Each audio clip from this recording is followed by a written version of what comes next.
ഞാനാണ് ജാസിയുടെ കൂടെ നിന്ന് ജാസിയുടെ കാര്യങ്ങൾ കെയർ ചെയ്യുന്നത്. എന്നെ എത്രമാത്രം ജാസി വിശ്വസിക്കുന്നു അതുപോലെയാണ് എന്നെക്കാൾ മുന്നേ പരിചയപ്പെട്ടാണ് ഈ പറയുന്ന വ്യക്തി. 2020 മുതൽ ഫ്രണ്ട്ഷിപ്പ് ഉണ്ട്. ആ ഒരു ഫ്രണ്ട്ഷിപ്പിന്റെ പുറത്ത് ഒന്ന് കാണിച്ചതാണ്. ജാസി എന്റെ ഫ്രണ്ടാന്ന് പോലും ഒന്ന് അത് ജാസി മാത്രം തീരുമാനിച്ചാൽ മതിയാ. പരിചയമില്ലാത്ത ഒരാൾക്ക് തുണി മാടി കാണിച്ചു കൊടുത്ത ജാസി ഒരു പരിചയമില്ല പറയുന്നത് ആണല്ലോ പെണ്ണല്ലാണ് പെണ്ണുങ്ങട്ടാണ് ഇതിലൊക്കെ സംസാരം വരുന്നത്. തുണി പൊക്കി കാണിച്ചു എന്ന് പറയുന്ന വ്യക്തി 2020 മുതൽ ജാസിയുടെ ഫ്രണ്ടാണ്. ഓനും അല്ല ഓളും അല്ല, ആ നായി എന്റെ ഫ്രണ്ടാണെന്നുള്ളത് ഓൻ തീരുമാനിച്ചാൽ മതിയാ. ഞാൻ പറയൊന്നും വേണ്ട. എനിക്കറിയില്ല.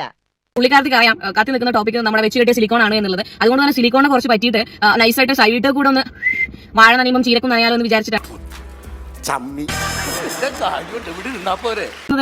ജാസി ഡൗൺ സർജറി കഴിഞ്ഞിട്ടില്ല. കാരണം റെമേ മെഡിസിറ്റിയില് ഡൗൺ സർജറി ഇല്ല. അപ്പൊ ഡൗൺ സർജറി കഴിയാത്ത ജാസി, അതായത് ഈ പറയുന്ന ജാസിന്റെ അണ്ടി അവിടെ തന്നെ ഉണ്ട്.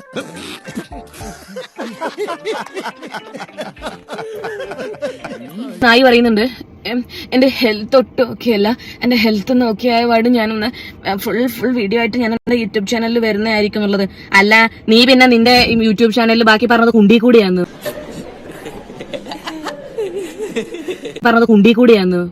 അണ്ണാക്ക് കൂടി തന്നെയല്ലേ.